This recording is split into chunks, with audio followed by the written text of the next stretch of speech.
Eleonora thought Christmas was a time for family and love, but when her mother announced no presents this year, she discovered that the rule only applied to her. While luxurious packages were distributed to everyone else, Eleonora was left empty-handed, humiliated in front of her family. But what no one knew was that she had built a secret empire and the real Christmas gift was about to arrive, devastating and unstoppable. Subscribe to our channel to not miss true stories of revenge, justice, and personal rebirth. Each story is a journey of transformation that will leave you speechless. The lights of the Christmas tree twinkled in the living room of the family villa in Turin, reflecting off the golden decorations that my mother had imported from France. The smell of freshly baked panettone mingled with the scent of alpine candles, creating that perfect atmosphere that my mother loved to show off in front of her guests. My name is Eleonora Morini. I am 28 years old, and that Christmas Eve of 2024 would change my life forever. This year, I've decided to do things differently, my mother Patricia announced, rising from her burgundy velvet armchair with a glass of Barolo in her hand. Her eyes sparkled with a wicked excitement that I knew all too well. No presents. This year, Christmas will be sober, reflective, focused on true values. My father Giovanni nodded solemnly from the fireplace, where he was warming his hands in front of the flames. My sister Beatrice, 24, looked up from her phone with a confused expression. My brother Tommaso Trento also seemed surprised. Tommaso repeated skeptically. Mom, you had a caterer come from Milan for 24 people. Material gifts, she explained in a pedagogical tone, are the symbol of the consumerism that is ruining this society. This year, we will focus on the true meaning of Christmas. Write in the comments what you would have thought at that moment, and don't forget to subscribe to the channel. I should have known it right away. I should have recognized that subtle smile, that hidden joy in her eyes, but I was so tired, so drained by years of silent exclusion, that I let the moment pass. Dinner proceeded as usual. Elaborate courses, expensive wine, superficial conversations, the uncles, the cousins, the few close friends of the family, all seated around the long walnut table, oblivious to the storm that was brewing, let loose. I was silent as ever, pushing the saffron risotto around my plate while Beatrice enthused about her new position as a fashion influencer. 200,000 followers this month, she boasted, holding her phone for everyone to see. Valentino has just offered me a collaboration. Wonderful, sweetie, Mom applauded. You see, your sister Eleonora is building something real, unlike you who hide behind a screen all day. My work as a freelance software developer was always brushed aside as computer stuff by my family. No one had ever asked what I actually did. No one had ever shown any interest in the projects I was working on, the international clients I managed, or the income I produced. Following dinner, once dessert was served, tiramisu from Turin's most exclusive pastry chef, Mom rose to her feet once more.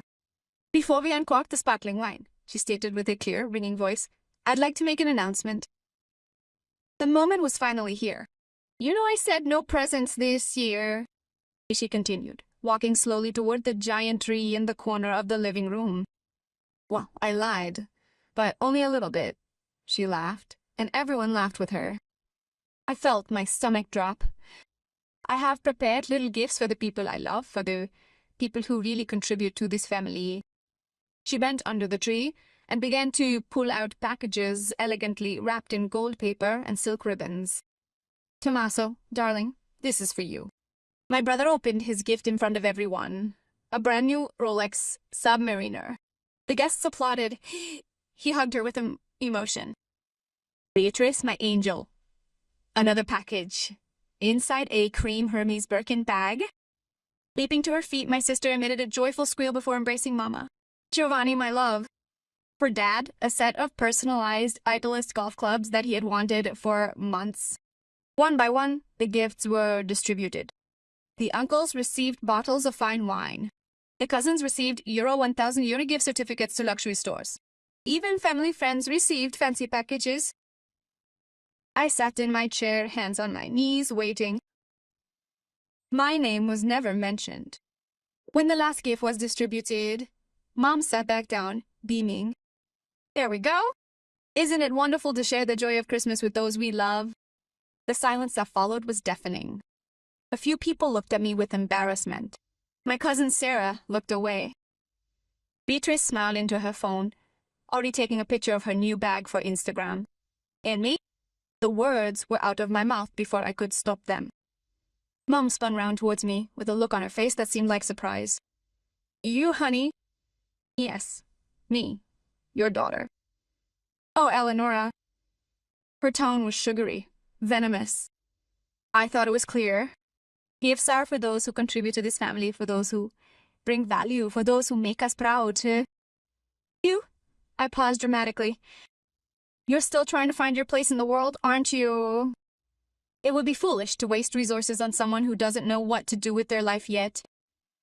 The laughter was stifled, polite, but it was there. Thomas looked at his plate. Dad sipped his wine. No one said anything. I stood up slowly. My legs were shaking. My voice was steady. I understand. Don't make a scene, Eleanor, Mom hissed. It's Christmas. Act like a grown-up. I'm acting like a grown-up, I replied. I'm finally understanding who you are, and what I mean to you. I left the living room as Beatrice resumed chatting about her bag. No one followed me. In my old room, the one my mother had turned into a guest room as soon as I left, I sat on the bed and stared at the ceiling. They were right about one thing. They didn't know what I did with my life, and this would become their biggest mistake. What my family didn't know was that Eleonora, who plays with computers, had built a €5 million tech empire over the past 5 years. My company, Code Nova Solutions, operated under a pseudonym Elena Neri and developed management software for multinationals all over Europe. I had clients in Frankfurt, Barcelona, Amsterdam. My team of 22 people worked remotely and I managed everything from my apartment in Milan. I had never mentioned it because they wouldn't have believed me anyway. To them, I was the failed daughter, the one without a husband, the one who wasted time online. That Christmas night, sitting in that strange room, I made a decision, not revenge. Something more elegant. Truth. I returned to Milan the day after Boxing Day. My home office was my workspace for the day. I opened my laptop there, surrounded by 3 screens and a cup of coffee that had already grown cold. I then began to plan. The first move was simple. I contacted my accountant. Simo, I need to buy a property, something significant. Budget, €2 million. Residential or commercial? He asked without batting an eyelid. He was used to my unusual requests. Commercial, in Turin. Looking for something in the fashion or retail sector. Or, 3 weeks later, Massapia called me. I found something that might interest you. Valentino's flagship showroom in Turin. They are selling for renovations for one. Ion 000. I smiled. Perfect. The purchase was completed in a month. Through a shell company, Nova, Star Investments, I became the owner of the space where my sister Beatrice dreamed of collaborating, but I didn't. Stop there, but I personally contacted Valentino's marketing director, introducing myself as Elena Neri, CEO of Code Nova Solutions. We are developing influencer management software for luxury brands, I explained. We would like to test it with you as a beta partner. They accepted, and Beatrice was excluded from the selection of influencers for the test. Not maliciously, just because our algorithm prioritized genuinely engaged users rather than those with artificially inflated follower counts. When Beatrice found out that the Valentino collaboration had fallen through, she called me in tears. I don't understand what happened. They had said yes. The market is competitive, I said sweetly. Maybe you should focus on more authentic content. She hung up without saying goodbye. For Tommaso, the strategy was different. My brother worked as a financial consultant for a small company based in Turin. He lived off the family name more than his real skills.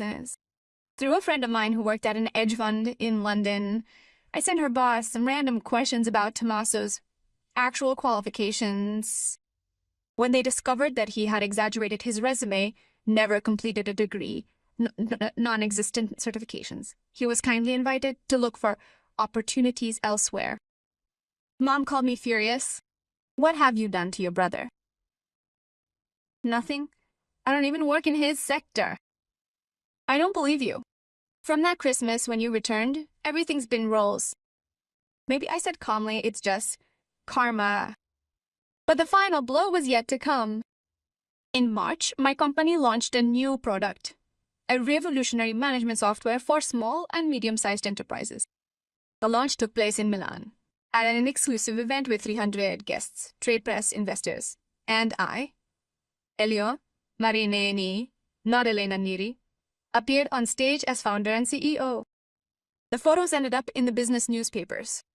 The young entrepreneur from Turin who conquered Europe from zero to 15 million in 5 years. The hidden talent of the Italian digital economy. My mother saw the article in Sole 24 Ore. Eleonora called me. Immediately, her voice was shaking. Is that you in this photo? Yes, Mom. But Codnova, is that you? Yes? Silence. Then, why didn't you ever tell us? Why would you have believed me? I let the question hang in the air. Anyway, I have a present for you. A present? Yes, a Christmas present. Late, but it doesn't count. The next day, a courier came, delivered an elegantly wrapped package to my parents' house. Inside was a signed framed copy of the article from Il Sole 24 Ore, and a handwritten note. Dear Mom, you said that gifts are for those who contribute to the family. Here is my contribution, the truth. While you were handing out watches and bags, I was building a company. While you were excluding me from family photos, I was closing international deals. While you were ignoring me, I was becoming the person you would have liked to brag about having as a daughter. But it's too late. The real gift I'm giving you is this, knowing forever what you've lost. Merry Christmas, Eleonora. Like and subscribe to the channel for more stories of rebirth and personal justice. They didn't call me again, not for weeks. Then Easter came. I received a formal invitation to the family lunch, embossed cardstock, elegant handwriting, as if nothing had happened. I went not for them, but for me, to close that chapter once and for all. When I entered the villa, I found a different atmosphere. No ostentation, no arrogance. Mom was sitting in the living room, hands clasped in her lap. Dad was looking out the window. Beatrice and Tommaso were away. They had unexpected commitments. Dad informed me. Eleonora, said Mom, finally looking me in the eye. Should we talk? Can we? I answered, sitting down in the armchair across from her. What I did at Christmas? My voice broke. It was cruel, unforgivable. Yes, I didn't know. I had no idea that you were someone worthy of respect. I finished for her. I know, Mom. That's the point. Dad turned away from the window. We're proud of you. You are now, I said. Now that it's convenient, what can we do? Mom asked. Tears were starting to fall. How can we make amends? I thought about it for a long time. I looked at the woman who had given me life, who had also taught me the pain of rejection, of invisibility, of cruelty disguised as family normality. Can you start to see me? And I finally said, not as a projection of your desires, not as comparison to Beatrice or Tommaso, simply as Eleanor, your daughter, who exists independently of your gifts or your approval. Mom nodded, tearfully. Dad lowered his gaze. There were no hugs, no melodramatic apologies, just a heavy silence, brimming with everything that couldn't be expressed. I stood up to leave, and turned to the door one last time. Next Christmas, I said, if you want to invite me, do so because I am your daughter. Not because I am rich, not because I could make you look good. Just because I am Eleanor. Otherwise, save yourself the trouble. I went out into the cold April air, leaving behind the villa, the memories, the pain, et le vin. That evening, sitting in my apartment in Milan with a hot herbal tea in my hands, I received a message from Mom. A photo. It was the Christmas tree from the previous year, with all the presents underneath. She had drawn a circle on it with a red marker around the empty spot where mine should have been. The message said, I will never forget this. And I will do everything I can to make this space full next Christmas. Not with material gifts, with presents, with listening, with true love. Sorry, Eleonora. Mom, I didn't answer right away. I let the hours and days pass. But a week later, I sent a simple message. One step at a time, Mom. One step at a time.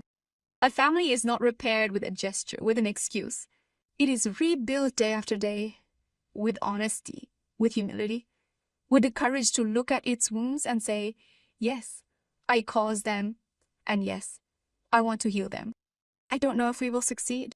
I don't know if my mother will really learn to see me, if my father will find the courage to stand up when she treats me badly, if Beatrice and Tommaso will understand that a person's value is not measured in followers or salaries. But I know one thing. I have already won. Not because I have money. Not because I showed them who I am. I have won because I finally know who I am, with or without them.